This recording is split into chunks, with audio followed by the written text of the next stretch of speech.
Welcome back, YouTube. On this episode, we have my BMW E39. After being reliable 2 years, this happens. So let's get to the bottom of it and see what's really going on with it. I was driving normally, then I made a turn, and then all of a sudden I saw my check engine light go on and the gas was not responding. It was like sputtering so bad, so I made it into a parking lot. I parked, and then like I would say 2-3 minutes, the car died. Yeah, I turned it back on and it would just shut right back off. All right, so first thing is first, I already went ahead and pulled off the coil packs, which I have them here. We have 1, 2, 3, 4. All right, the second thing I did was I actually ran a compression test on this bank because when my car was shutting off, I was making a right into the parking lot. I was hearing some slapping sounds coming from the front, like some rattling. I thought it was my timing chains. I mean, this car is due for timing pretty soon. So I did do a compression test on this bank. Everything came out good. All 4 cylinders came at 145. So that's a good thing. So we're going to move on to the next step. I already went ahead and bought 2 Bosch coil packs from FCP Euro. I am not sponsored by them. Everything here I bought with my own money. The only reason I buy from FCP Euro is because they have quality parts I can trust. Also, the returns are very easy and the warranty is the best. So I also did buy some vacuum lines since I need it in this engine like really bad. We're gonna swap all this out and see if that actually corrects the issue that we're having today with the misfire. Also, I did read, a few people were saying that also camshaft can throw a code like that. But honestly, if it was a camshaft, my scanner would have picked that up.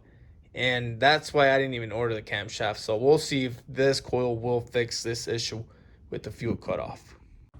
So we're going to start with the coil packs. These are the good ones, 4 and 3. I'm going to put them back. So I already installed the 2 coil packs in the back, the good ones. Now I'm gonna install the new ones. These are pretty easy to get out. Again, no issues. Just 2 bolts, 10 mils, 1 and 2. Take the disconnector off, and it's off. The 2 new coil packs installed. Now we're gonna go ahead and start the car and see if that corrects our problem. This is the moment of truth. We're just gonna switch the ignition to on.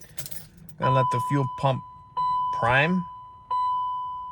Waiting for that noise to go out. Anyways, the reason I'm doing that is because I ran a compression test and I took the fuses off, so I want to make sure that's all good. So now let's start it.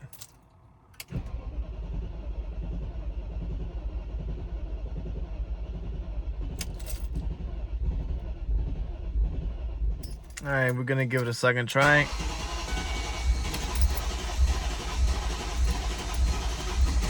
No, this sounds bad. So we're gonna bust out the Foxwell i70 tablet.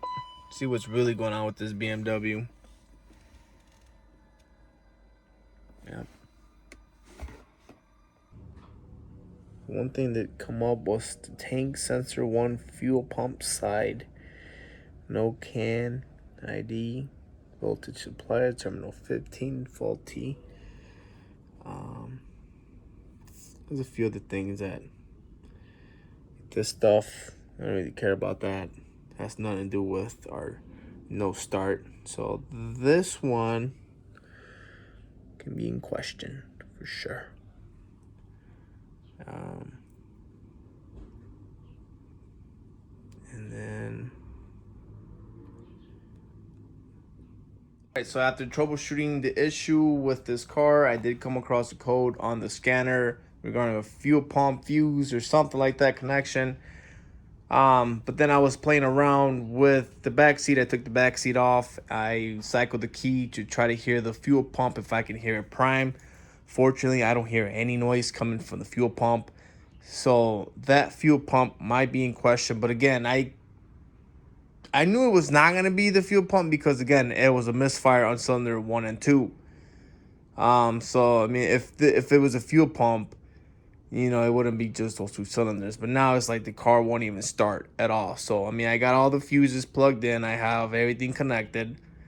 Now the car won't even start. So, I'm suspecting the fuel pump has something to do with this. It's been a couple days. I had to go to my other job and, I was running out of time. So, Anywho, I went underneath the car, banged under the fuel pump. I gave it a few good whacks, and check this out.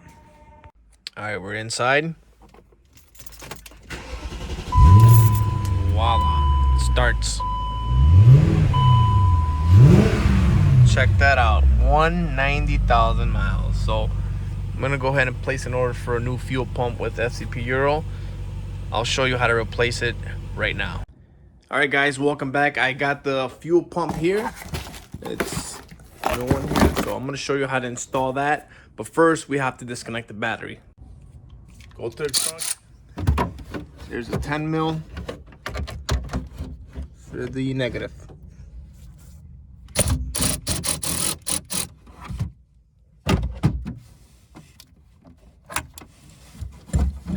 Now we go to the back seat, remove the padding, remove the Phillips screws, disconnect the disconnector.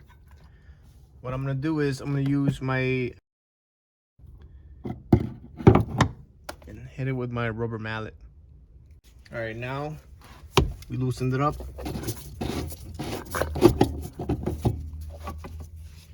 I'm gonna cut this clamp.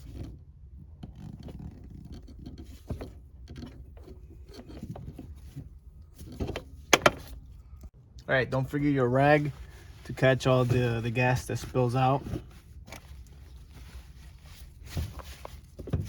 Let's remove the ring.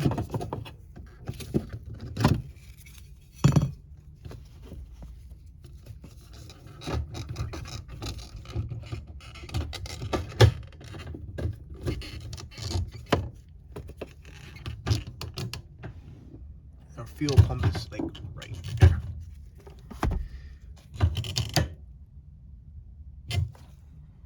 Then carefully take this off slowly, and then you're gonna see the actual pump there. Remove the disconnectors. One, two. All right, then you're just gonna pull up firmly. It's gonna come up. Just let it drain a little bit.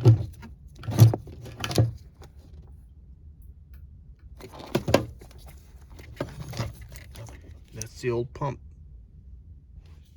All right, we got the old pump on my table. The new one's here. Yeah, this is pretty bad. Anyways, I'm gonna take this off, put the new hose in here, and I do have new hose clamps too as well.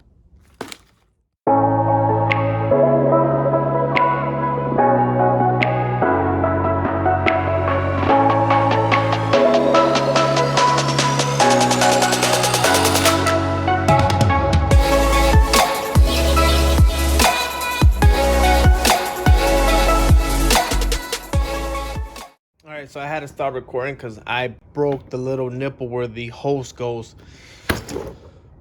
So frustrated. Everything on this car is actually breaking, and all thanks to these piece of crap, no good. That's where it belongs. I'm gonna order a new one. We'll be back in a second.